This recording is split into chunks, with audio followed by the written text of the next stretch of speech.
All right, today we're diving into the secrets of hypnosis, pulling from the work of Robert Shan. And look, let's just forget about the cheesy stage magic and swinging pocket watches for a second. We're going to talk about the hidden language that's actually influencing your decisions, probably every single day. Seriously, think about it for a minute. You walk into a store, you're just looking, and somehow you walk out with something expensive you had absolutely no intention of buying. Or, you listen to a really charismatic speaker, and in the moment, you're nodding along, feeling like it's all making perfect sense. But later you're like, wait a minute, they didn't really say anything, did they? How does that even happen?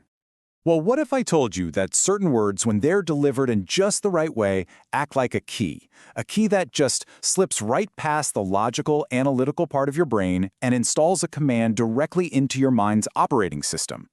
This is the secret language of influence, and trust me, it's happening all around us. So let's start by figuring out how our minds are even built to receive it. To really get hypnosis, we first have to understand the basic structure of our own minds.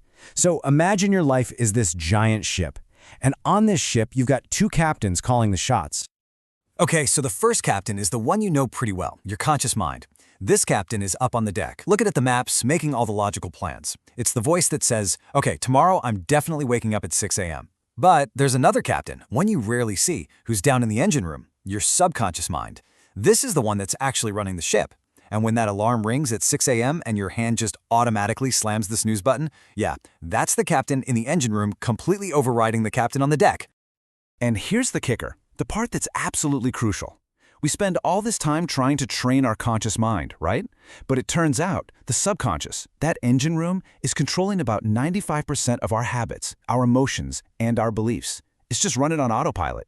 So hypnosis isn't about having a chat with the captain on the deck.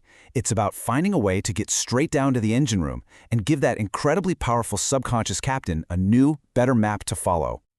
So, the big question is, how do we get access to that engine room? Well, we have to learn to speak the mind's secret language, and it all begins with a state that's called trance. Now, I know the word trance sounds a little spooky and mystical, but it's really not. It's a completely natural state that you slip into multiple times, every single day.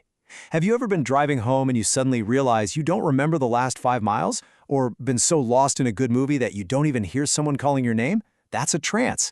It's really just a state of deep, narrowed focus. And this is the whole secret. When you're in that state of intense focus, the critical part of your mind, the gatekeeper that analyzes and questions everything, it just kind of takes a coffee break. And when that gatekeeper is looking the other way, the door to the subconscious, to the engine room, just swings wide open. This is the exact moment when new ideas and new suggestions can be planted directly. Just think about a classic stage hypnosis show. The hypnotist puts someone in a trance and says, "Your hand is stuck to this table. You cannot lift it." And the person tries. They really try with all their might, but they can't lift it. Why? It's not magic. It's because their subconscious mind accepted that suggestion as 100% reality. It's literally blocking the signal from the brain to the muscles in their arm. That is the kind of power we're talking about. But here's the thing. This doesn't just happen on a stage with a hypnotist. Nope. The most powerful kinds of hypnosis are happening all around us, every day, while our eyes are wide open. Advertisers, politicians, master salespeople, they are all using these principles all the time. Think about it, the constant repetition of a jingle, the high-octane emotion of a political rally, those crazy smart algorithms on social media that know just what to show you. They are all designed to bypass your critical thinking and speak directly to that emotional, habitual, subconscious mind. Let me give you a classic example. It's a sales technique called the yes set.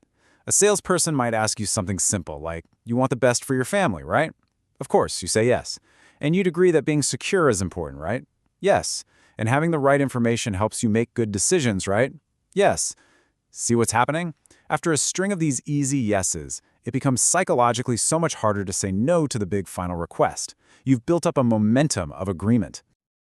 Okay, so we've seen how these techniques can be used to influence us, and that might sound a little unsettling. But the most powerful part of all of this isn't about controlling other people. It's about taking back control of ourselves. It's about becoming the master of your own mind. And the amazing part is, the process is actually surprisingly simple. First, you just set a clear goal. Then, you find a quiet spot, Relax and use a simple technique like counting down from 10 to 1 to get into that state of deep focus. Once you're there, you give yourself positive suggestions. But, and this is key, you say them in the present tense, like, I am calm and confident.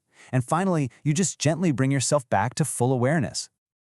The best way to think about this is like a software update for your brain. All those self-doubts, those bad habits, those little voices that say, I'm not good enough or I always procrastinate, they're just old, buggy programs running in your subconscious. Self-hypnosis is like getting admin access to your own mind. It lets you go in, delete the old junk, and install new, powerful, positive programs. And if you take away only one thing from this whole explainer, let it be this. For way too long, you might have felt like a victim of your own habits, your own fears, your own automatic reactions. But the truth is, you're not the victim of your programming. You are the programmer. You have the power to rewrite the code. So there you have it. The principles are clear, the techniques are real. You basically now have the user manual for your own mind. The key has been right there in your hand this whole time. So the only question left is, are you going to use it?